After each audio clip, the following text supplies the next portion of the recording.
And welcome to the Rick House. Cyrus Farmer here, and you are watching and listening to the Stomp the Tee podcast. Folks, it is Super Bowl week. It has finally arrived, and we're only a couple days away from the big game. So, we are going to be getting into a preview of this year's Super Bowl on tonight's show. We'll be talking about Super Bowl 59. I actually went back and watched Super Bowl 57, the last time these two teams met for a world championship title. I'll give you some of the thoughts that I had about that game, as well as thoughts I have on the game coming up this Sunday as well. We're also going to be talking about jersey etiquette, jersey preferences. Do you have jerseys? If you do you wear them? If you don't, why don't you own jerseys? We'll get into all of that. And of course, everyone's favorite segment, what are you drinking tonight? But first, there were a couple things that I wanted to get into, touch base on with you, and find out what you're thinking about it, because I can tell you what I'm thinking about it. This past week, we kind of dodged a bullet, as it were. The Trump tariffs on Mexico and Canada were delayed for about a month, as far as we know. We don't know right now if President Trump is going to use tariffs as kind of a negotiating threat, or if he's going to be actually imposing tariffs on the lower end, higher end, or somewhere in between. But this reprieve that we received with products coming from Mexico and Canada should actually kind of give you a little bit of a heads up, as it were. Now, any item that has a tariff placed on it, as most of you well know, doesn't mean that that item will disappear from the shelves. If someone, let's say, the United States decides to put a tariff on French wine, right? It doesn't mean that French wine will no longer be imported into this country. It just means whatever that tariff is, 5%, 10%, 25%, 50%, whatever that tariff is, there is a likelihood that whoever is paying that tariff to import that product is going to add whatever tariff they were charged onto the cost of that good. So, we don't drink a lot of tequila or Canadian whiskey here in this household, but we do from time to time drink our fair share of scotch, our fair share of Irish whiskey, our fair share of Japanese whiskey. You can go up and down the line.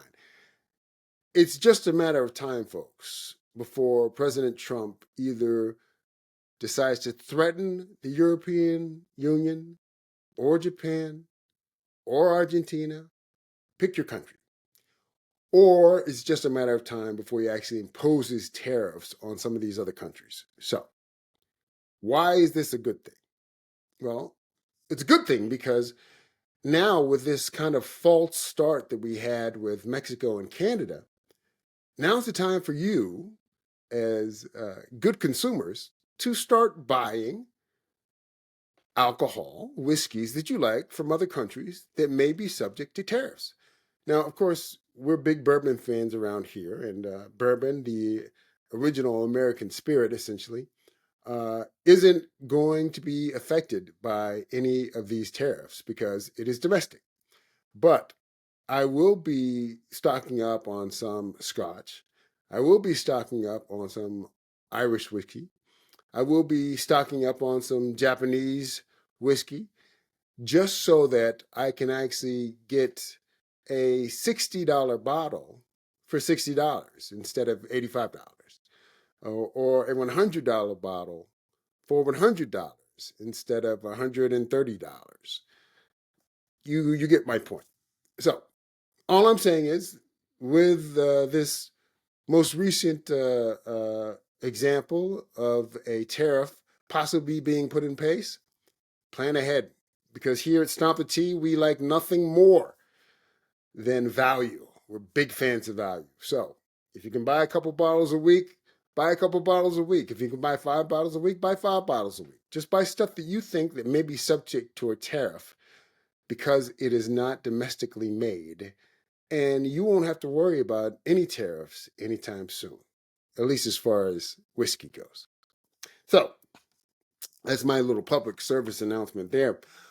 I I have to tell you folks, I want to get into this Luka Doncic trade that happened with Anthony Davis. I have to tell you, I'm genuinely but pleasantly surprised at how much attention this trade has gotten. Look, I know Luka Doncic is a fantastic player.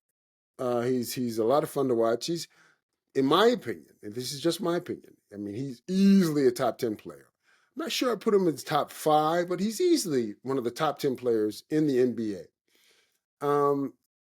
And yet, when he was traded for Anthony Davis to the Lakers this week, it was big, big, big, big news.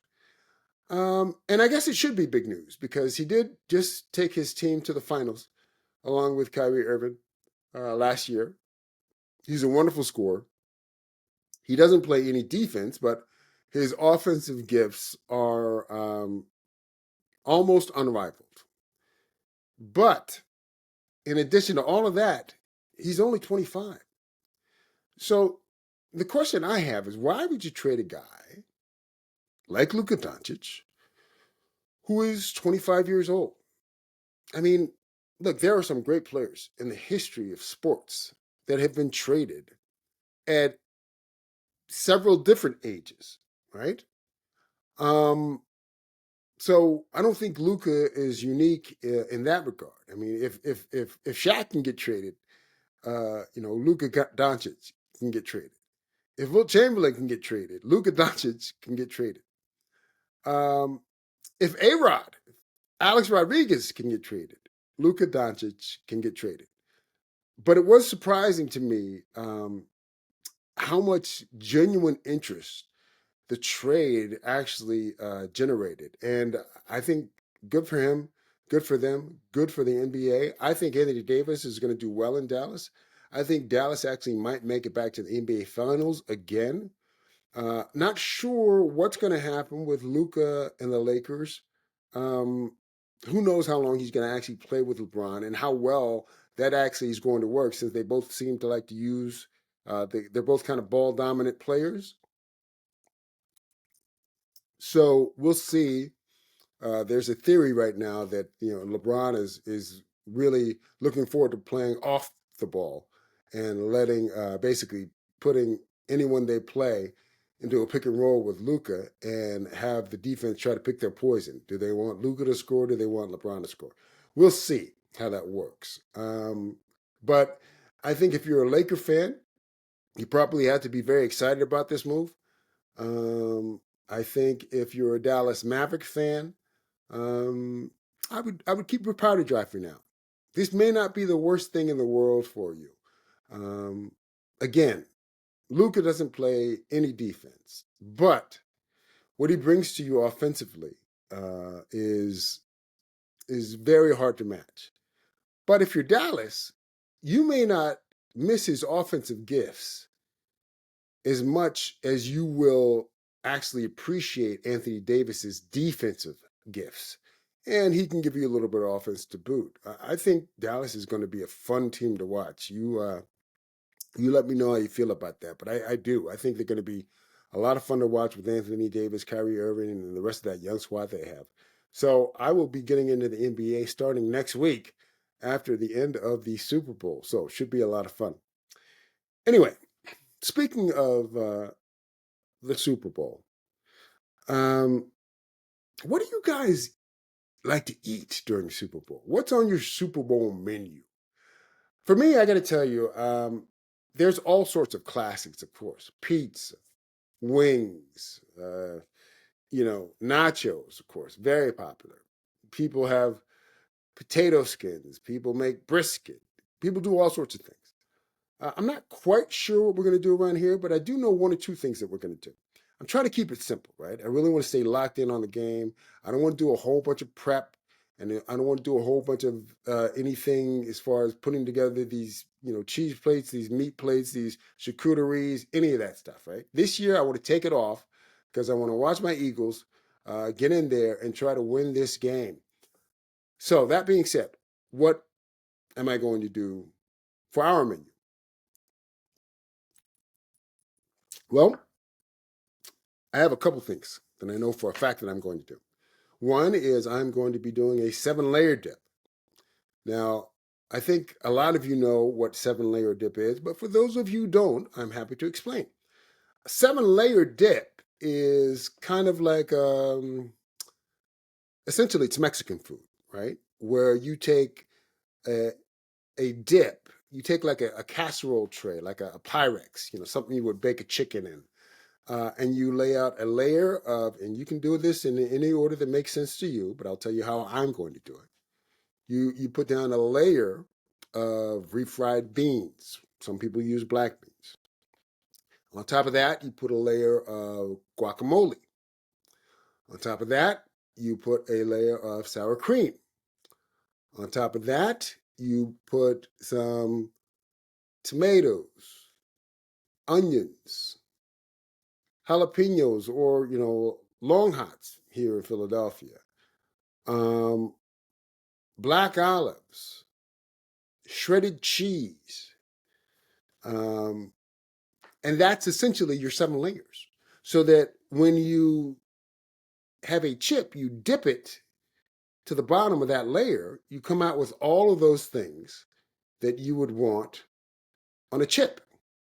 And what happens is you make this casserole, you make this in kind of a casserole dish, and then when you're ready to eat it, you just scoop out a spoonful or two onto a plate with some chips, and then you eat it that way.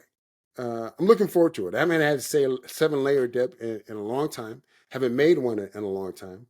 So I think that's going to be great. The other thing I think we're going to do, because I can do it the night before, and it's going to be no fuss, no muss, we're probably going to make some oxtail.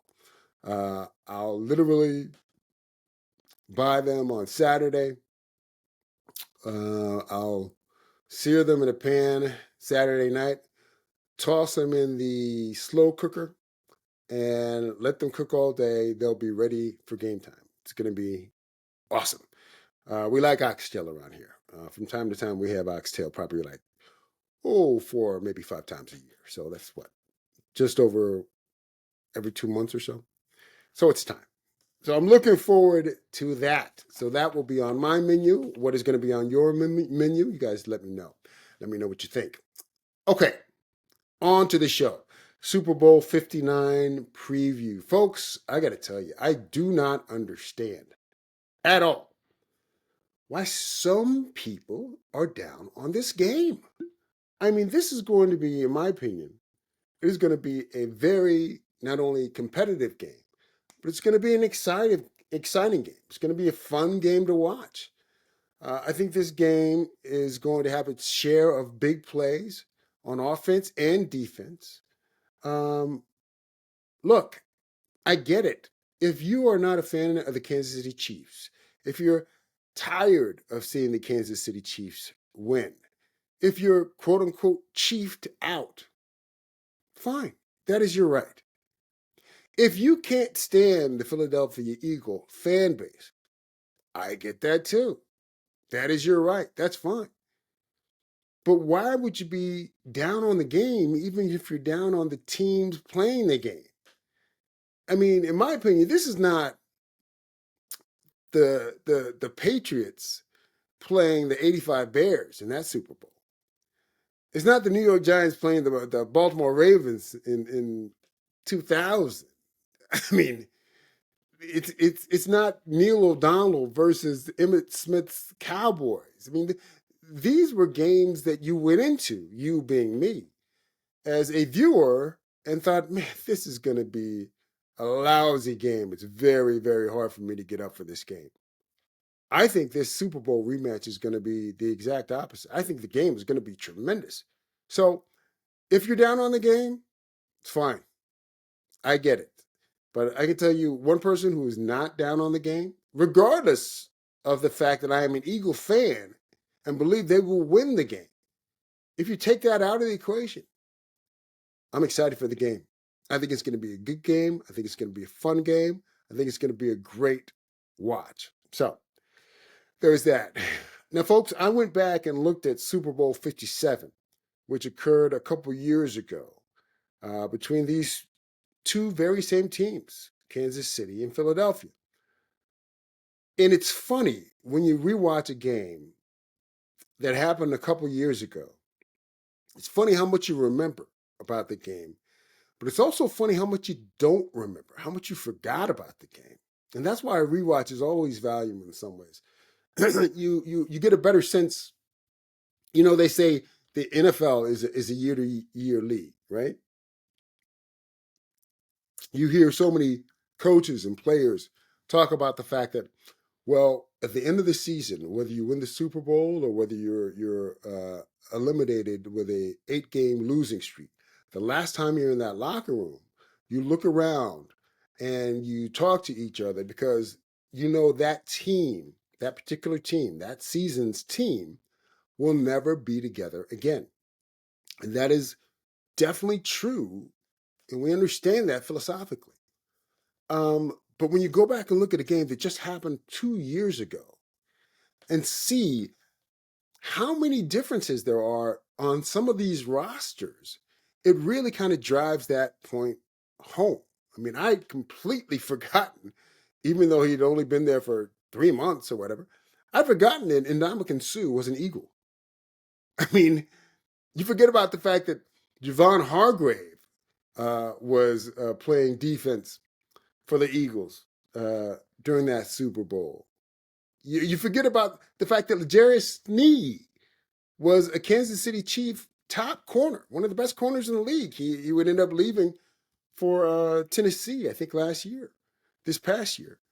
There are just different players that were here then but are gone now. I mean, the punt returner this year is Cooper DeJean.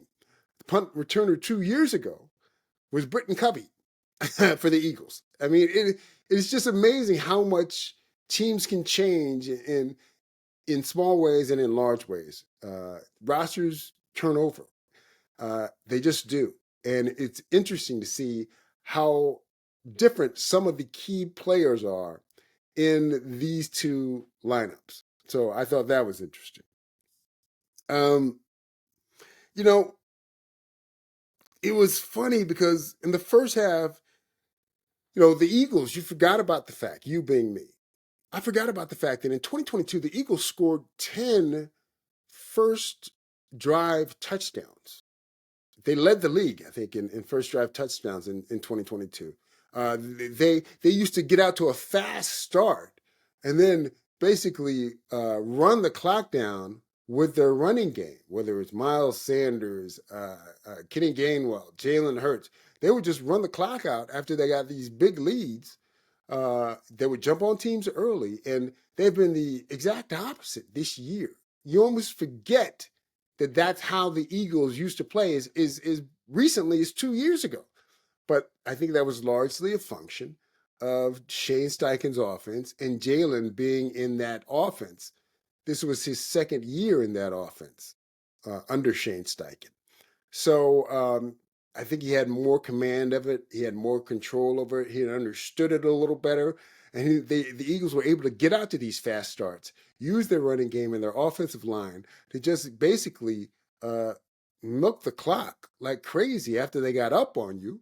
And there would be nothing you could do because their offensive line is so good that they would basically out-possession you.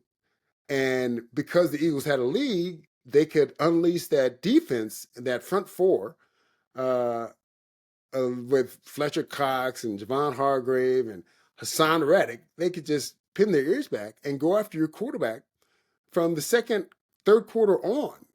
And that's how they won a lot of games that year in 2022. I completely forget that because they haven't played like that in a long time. They started to play like that a little bit in the NFC Championship game against the Commanders, but we haven't seen that Eagle team in a while.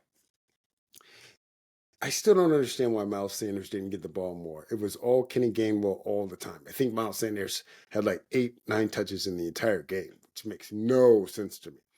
Anyway, Jalen Hurts was very good in the game, Super Bowl 57, 2 years ago.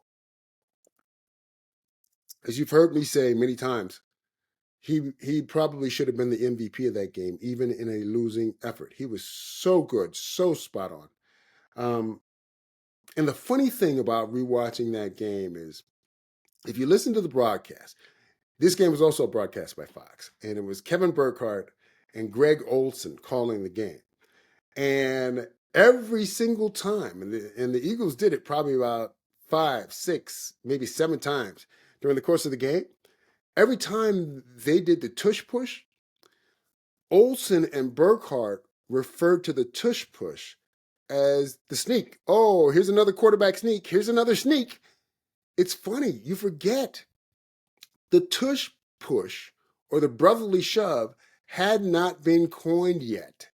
Some announcer had not actually, I think Al Mogul might have been the one who actually coined it last year at some point. But it was not in the lexicon of the broadcast team in 2022, 2 short years ago. People did not refer to what the Eagles do now as the tush push or the brotherly shove. They kept referring to it as a sneak, as a quarterback sneak. It's fascinating. Little thing, but I found it fascinating. Now, the game consisted of multiple long drives by the Eagles. I mean, the Eagles, they had so many multi-play, several minute long drives that resulted in touchdowns, that you kind of wonder how the score got to be what it got to be. I think the final score was 38-35 at the end of the day, because Kansas City didn't have the ball very much. I think Kansas City might have had the ball like 20 minutes in the whole game. And it's not like Kansas City had like Tyreek Hill on the field and they were like just throwing bombs left and right. Kansas City played well on special teams. They obviously had the one huge punt return in the fourth quarter. So that happened. But even with the Jalen Hurts fumble, and hang on, I'm gonna actually silence my phone, put my phone on airplane mode so I don't get distracted here. Even with the Jalen Hurts fumble, right? That Nick Bolton picked up and scored a touchdown on. The Eagles came right back the very next drive and scored a touchdown. Quez Watkins dropped a pass at 6:13 in the third quarter where he's open and the ball hits him in both hands, would have put the Eagles down to about the inside the 20. But Dallas Goedert ends up making a first down a play or two later, but the Eagles end up having to settle for 3, which in some ways may have been where the game was lost. But all that being said, even after the Kadarius Toney punt return that led to a subsequent touchdown by Kansas City late in the fourth quarter, at 15, what was it? With 5 minutes and 15 seconds left in the game, it was a 0-0 game. It was 35-35. Even after a couple of big missed opportunities from the Eagles, because the Eagles kept scoring, but Kansas City was able to take advantage of some of those miscues that the Eagles made during the course of the game. That's how you get to 35-35. The problem was at 35-35 with 5 minutes and 15 seconds left, Kansas City was getting the ball. That was the problem. So it's interesting. I think what happens is, and I think what's going to happen, is that the Eagles are a different team. Obviously, I think the Eagles are going to win the game. The Eagles are a different team this year. I think they're going to rely heavily on their defense keeping Kansas City in front of them. I think Pacheco and Hunt are very good runners. I don't think Pacheco is the runner he was 2 years ago. I don't think Kareem Hunt is the runner now that he was a few years ago. But I think Kareem Hunt can be a handle. He can be a load, especially in the red zone.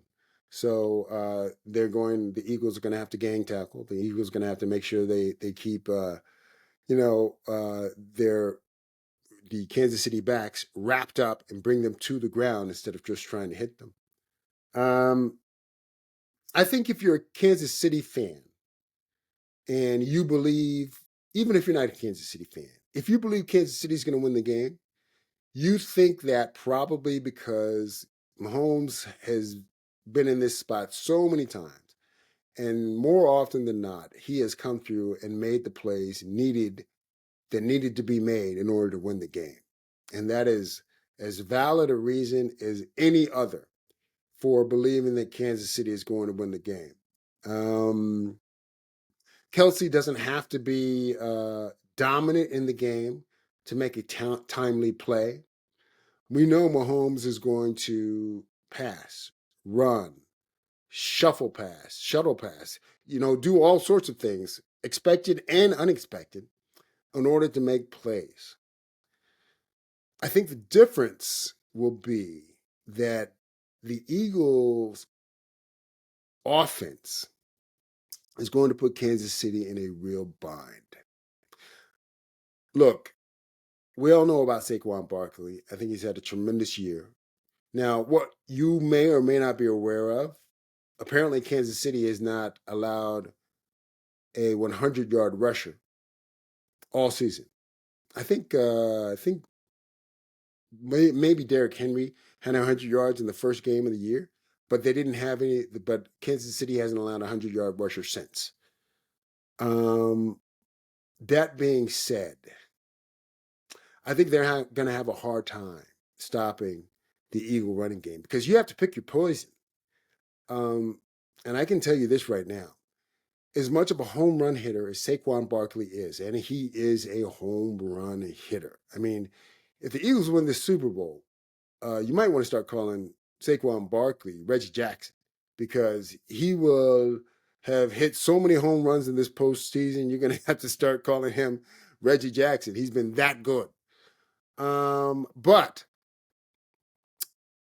even if you try to contain Saquon Barkley and say, okay, on the RPOs, make Jalen keep the ball. Let's key on Saquon Barkley. That's not a negative for the Eagles. Jalen Hurts, if you let him keep on RPOs, he might run you out of the building. I'm telling you, he is not the kind of quarterback who is going to run for 5 yards and you're going to be able to catch it. Jalen has multiple games during the course of his career where he's rushed for over 100 yards. I don't have the number in front of me, but it's happened more than once. I can tell you that.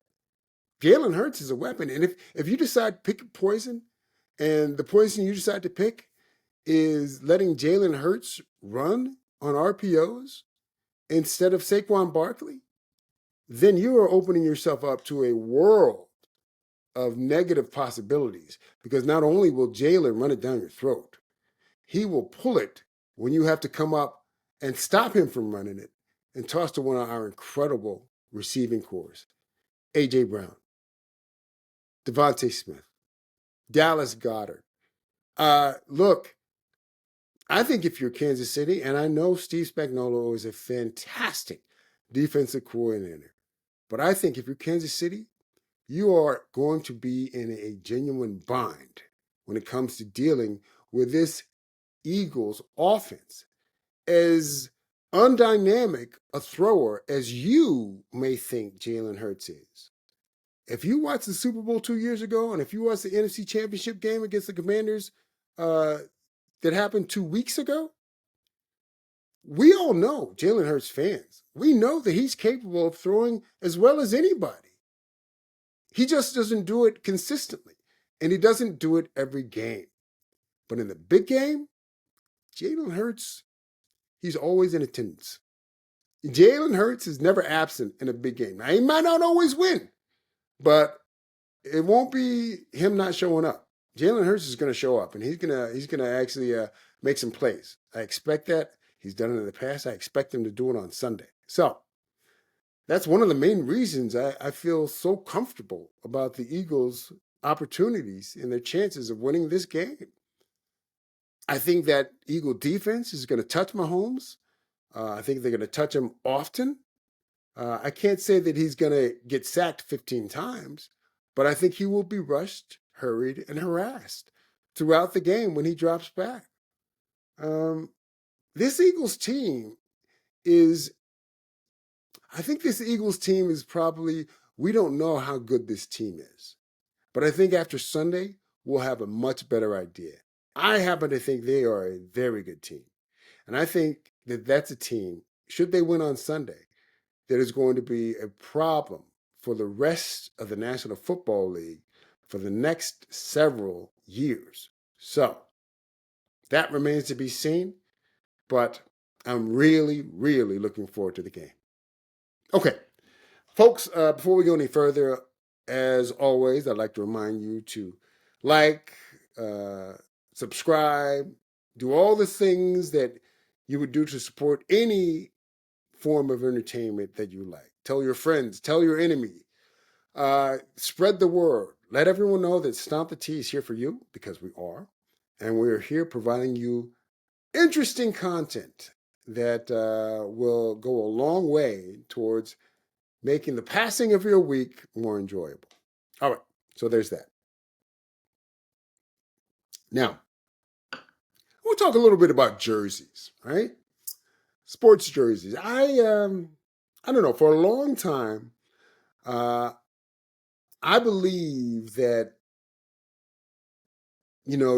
after a certain age, you kind of age out of being able to wear jerseys. Not being able to, but I believe that after a certain age, you kind of age out of wearing a sports jersey on a Tuesday, or to a friend's house for a party on Saturday night. I think that's more of a young person's fashion trend. I only have a couple jerseys myself these days, but I do wear the jersey of my team whenever they are in a championship setting, or when they are in a game that determines whether or not they go to the ultimate championship setting. So in football, it'll be the NFC Championship game. I'll wear a jersey. For the Super Bowl, I'll wear a jersey. Baseball, I'll wear a jersey for the ALCS. I'm a Yankee fan. And for the World Series, of course. And for the NBA, I would wear a jersey during the Eastern Conference Finals. I'm a Knicks fan. And I'd wear, of course, a jersey for the NBA Finals. So that's usually, for me, when and where I choose to wear jerseys. Um, I mean, if I had to buy, I'm thinking about it now. If I had to buy a jersey from this Eagles team, whose jersey would I buy?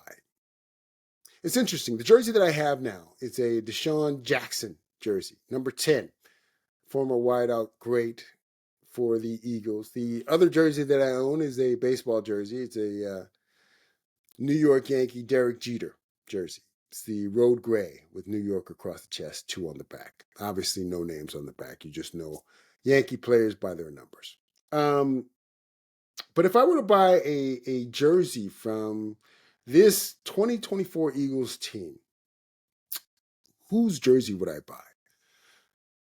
It's interesting. I've always thought that I would look funny, and I haven't done it, but I always thought that I would look funny if I were wearing the number of a offensive or defensive lineman. I've always thought like I would probably look funny in a Fletcher Cox jersey, right? A Reggie White jersey. I would look funny in a Jason Kelsey jersey. I think maybe I would, maybe I wouldn't. I think I would. So I've always tended to gravitate towards receivers, running backs, defensive backs. Occasionally a quarterback, occasionally a linebacker, but that's pretty much it. So with that being said, I think I would probably, I can tell you right now, there are 2 jerseys that would be in the running for me for this current Eagles team. One, number 11, the jersey of A.J. Brown, our wonderful wide receiver. Big fan of his, like the way he plays the game. Tremendous asset to the team. And it's an 11. The other jersey I would consider buying is number 8. This player wore 23 in the last Super Bowl 2 years ago. And then he switched his number when the Eagles reacquired him this past season to 8 to honor Kobe Bryant. And that would be one Chauncey Gardner-Johnson. Some people might not like Chauncey in the way that he plays, but I sure do. I'm a big fan of Chauncey. I think he has brought to the team what he had when he was with the team prior for one season. He has a toughness and a kind of personality that I think really is reflective of what Philadelphia is all about. So I would probably go with either A.J. Brown or Chauncey Gardner-Johnson. And let's be fair. If the Eagles actually win this game, I might get both jerseys. Treat myself. Who knows? So anyway, those are my thoughts on that. Now, folks, I do have a question for you. What are you drinking tonight? Now, I can tell you exactly what I'm drinking. And it is Rough Riders, the Big Stick Cask Strength Rye. Folks, this is a bottle I want to tell you a little bit about. It is distilled and bottled by Long Island Spirits, and they are located in Baiting Hollow, New York. Their distillery is on the North Fork of Long Island, New York, right in the middle, essentially, of Long Island wine country. So it's interesting. There's no age statement on this bottle, but it says that it is aged a minimum of 1 year. Well, gee, I hope it's at least 1 year mature. But that's what they say. So who knows how old it is, but we know it's probably very young.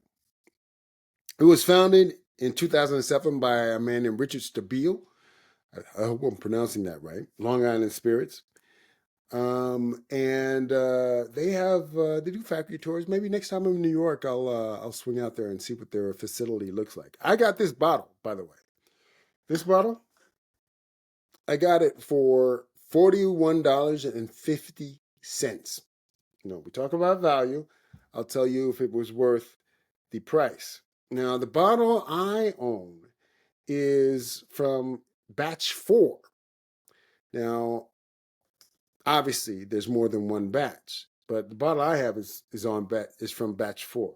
Now, on the side, it says the mash bill for their Rough Rider Big Stick is 95% Long Island cover crop rye and 5% malted barley, but I think that seems to be the mash bill for batch 1. I'm not sure about that, but it seems to be the mash bill for batch 1. I had written down when I bought this a couple of months ago that the mash bill for this batch 4 was 82% Long Island cover crop rye and 18% malted barley. But I don't know where I got that information from. But the fact that I wrote it down, to me, seems to imply that this mash bill was specific to batch 4. So, who knows? But I can tell you, the interesting thing about the Big Stick is that it is fermented with champagne yeast for up to 12 days. Now, folks, as you know, we talked a couple months ago about fermentation. That's where the magic in distillation occurs. The longer you ferment, the more interesting and nuanced the flavors can become. But the converse of that, the longer you ferment, apparently you start to lose alcohol. You start to lose proof. So somehow these guys over at Long Island Spirits have found a way to ferment up to 12 days with the champagne yeast. They call it low and slow, so maybe there's a quality to champagne yeast that retains alcohol proof while enhancing flavor nuance. Maybe. I'm going to ask him that when I go up there at some point. But I got to tell you, the numbers on this, it's right up my alley. It's 60.5. That's 60.5 ABV. That makes it 121 proof. Folks, it's a foolproof, overproof kind of deal. What do I think about it? Well, the nose is pretty spicy. When you smell it, you're like, whoo, I think that smells like 121 proof. But I can tell you, it drinks much softer than it noses. It's actually, there's just enough bite there to let you know that you're dealing with something over 100 proof, but without any of the burn. It's really, really well crafted. On the sweeter side, without being sweet. I like it. I think it's probably the kind of whiskey that I could easily drink neat or in a cocktail. I am going to try this in a highball to see how it does, but I got to be honest. I actually like it right now neat. It's been very good and has not hurt me a great deal. So that is Rough Rider, the Big Stick, their cask strength rye whiskey. Folks, that is the show for tonight. Thank you for joining us. I want to wish you all a happy Super Bowl Sunday. For those of you watching the game, for those of you not watching the game, have a happy Sunday regardless. I know I will. And with that, as always, we will see you on the first tee.